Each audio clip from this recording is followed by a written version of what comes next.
सोचो, दुनिया के कुछ सबसे पावरफुल कंट्रीज एक अलायंस बनाते हैं और रूल सिंपल रखते हैं। अगर एक पर अटैक तो सब पर अटैक माना जाएगा। इस रूल की वजह से सालों तक वर्ल्ड में बैलेंस बना रहा। लेकिन अब इमेजिन करो, इस अलायंस का सबसे पावरफुल देश ही बोलने लगे, मैं हर जगह गारंटी नहीं दे सकता, अपना अपना देख लो। अब सवाल ये है, क्या अलायंस उतना ही स्ट्रांग रहेगा या फिर पूरा ग्लोबल पावर बैलेंस हिल जाएगा? क्योंकि एग्जैक्टली ऐसा ही कुछ हो रहा है नाटो में। आज हम इस पूरी जियोपॉलिटिकल गेम को आसान भाषा में समझेंगे। तो चलो शुरू करते हैं।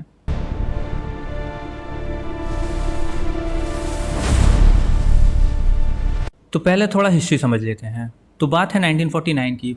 वर्ल्ड वॉर टू अभी अभी ख़त्म हुआ था। यूरोप बर्बाद हो चुका था और सबको डर था कि रशिया यानी सोवियत यूनियन कहीं और कंट्रीज़ पे अटैक ना कर दे। तो अमेरिका ने सोचा कुछ कंट्रीज़ को मिलाते हैं एक एग्रीमेंट में।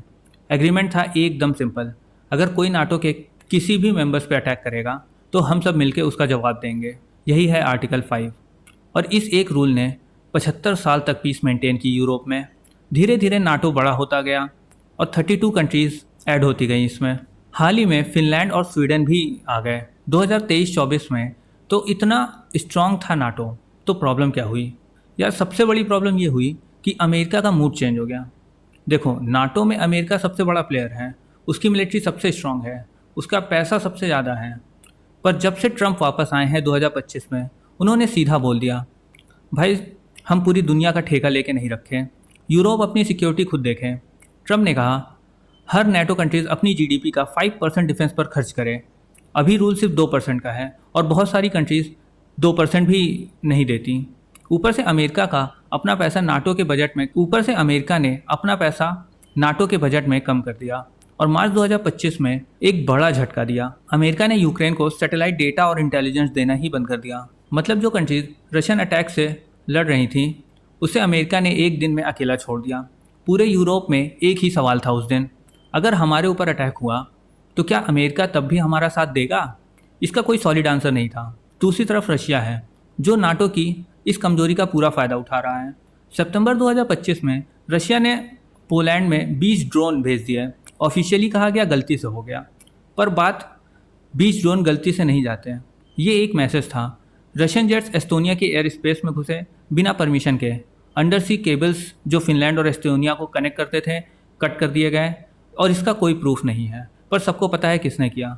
और नाटो के नए सेक्रेटरी जनरल मार्क रूटे ने ओपनली बोल दिया रशिया 5 साल में नाटो पे अटैक करने की पोजीशन में आ सकता है। 5 साल यार, ये कोई 50 साल की बात नहीं कर रहे हैं। रशिया अभी अपना 40% बजट मिलिट्री पे लगा रहा है। फैक्ट्रीज रात दिन चल रही है, ड्रोन्स, टैंक्स, मिसाइल सब बन रहे हैं। और रशियन फॉरेन मिनिस्टर ने तो नाटो को बोला ये अलायंस वैसे ही ख़त्म होगा जैसे वार्सोवा पैक्ट ख़त्म हुआ था। वार्सोवा पैक्ट याद है? रशिया का अपना मिलिट्री अलायंस था 1991 में जो टूट गया। अब एक और बात, नाटो के अंदर भी सब एक जैसा नहीं सोचते। टर्की ले लो, वो नाटो के मेंबर हैं पर वो रशिया के साथ भी बिजनेस करते हैं। स्वीडन को नाटो में लाने से पहले टर्की ने अमेरिका से F-16 जेट्स मांगे थे। डील करनी पड़ी, एक मेंबर ने अलायंस की बार्गेनिंग चिप बना दिया। फ्रांस के मैक्रों बार बार कहते हैं यूरोप को अमेरिका पे डिपेंड नहीं करना चाहिए, अपना डिफेंस खुद बनाओ। ये बात सही भी है, पर इसका मतलब ये भी है कि नाटो की यूनिटी वीक हो रही है और छोटे कंट्रीज बेल्जियम, पोर्चुगल जैसे लोग वो डर रहे हैं कि बड़े प्लेयर्स अपना गेम खेलेंगे और हम बीच में फंस जाएंगे। एक और चीज़ बताता हूँ जो बहुत इंपॉर्टेंट है, सुवाल्की गैप। ये नाम नोट कर लो। ये एक छोटी सी स्ट्रिप है, सिर्फ 1000 किलोमीटर, पोलैंड और लिथुएनिया के बीच में। इस स्ट्रिप के एक तरफ है रशिया का कलिनिनग्राड जो रशिया का एक अलग पीस है यूरोप में। दूसरी तरफ है बेलारूस जो बेसिकली रशिया का ही एक्सटेंशन माना जाता है।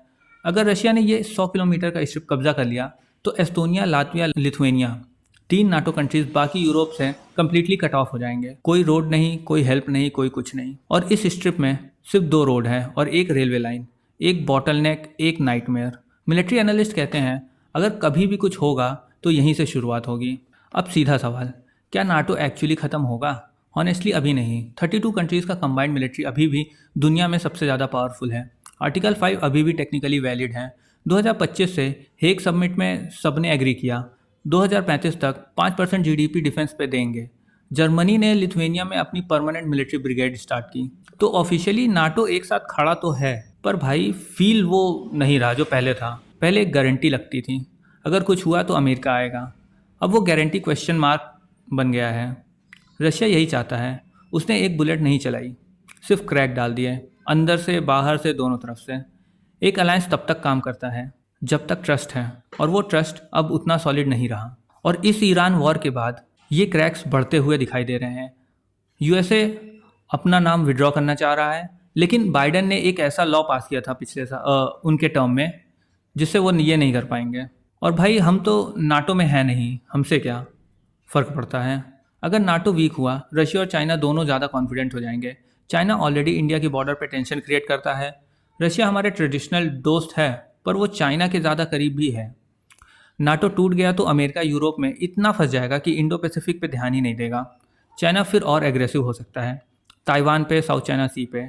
और अगर ग्लोबल ट्रेड डिस्टर्ब हुआ, ऑयल प्राइसेस गए ऊपर, इंडिया की ग्रोइंग इकॉनमी को सीधा असर पड़ेगा। दुनिया एक बड़ा कनेक्टेड जाल है, कुछ भी अलग नहीं होता। तो भाई समरी ये है, नाटो अभी टूट नहीं रहा, पर वो डरा हुआ ज़रूर है। अंदर से डिवाइडेड है, बाहर से थ्रेटेंड है, और जिसके सबसे बड़े सपोर्ट थे अमेरिका, वो अपना हाथ थोड़ा थोड़ा पीछे खींच रहे हैं। रशिया को एक भी वॉर नहीं लड़ना पड़ा, सिर्फ नाटो को डाउट में डालना है, और फिलहाल वो यही कर रहा है, और कर भी रहा है सक्सेसफुली। 2025 से 30 के बीच क्या होगा वो डिसाइड करेगा कि ये अलायंस सर्वाइव करेगा या नहीं। अगर ये वीडियो यूज़फुल लगी तो एक लाइक तो बनता है। Till then subscribe for new updates.